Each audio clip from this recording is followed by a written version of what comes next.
τους εμβολιασμούς στον ιερό χώρο του προαυλίου στην Μητρόπολη Λάρισσας του Αγίου Αχιλλείου, με την αμέριστη συμπαράσταση και βοήθεια του Μητροπολίτη μας, του κ.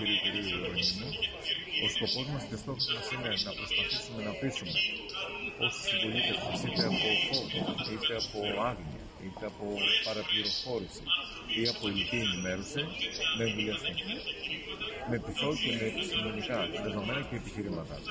Θα ήθελα να πω ότι το μόνο όπλο το οποίο έχουμε για να αντιμετωπίσουμε την πανδημία και να επιστρέψουμε στην κανονικότητα και στη φυσιολογική μας ζωή είναι το εμβόλιο.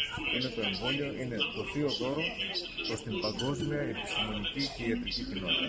Θα πρέπει λοιπόν να το αξιοποιήσουμε για να βγούμε από αυτή την εφιαλτική κατάσταση.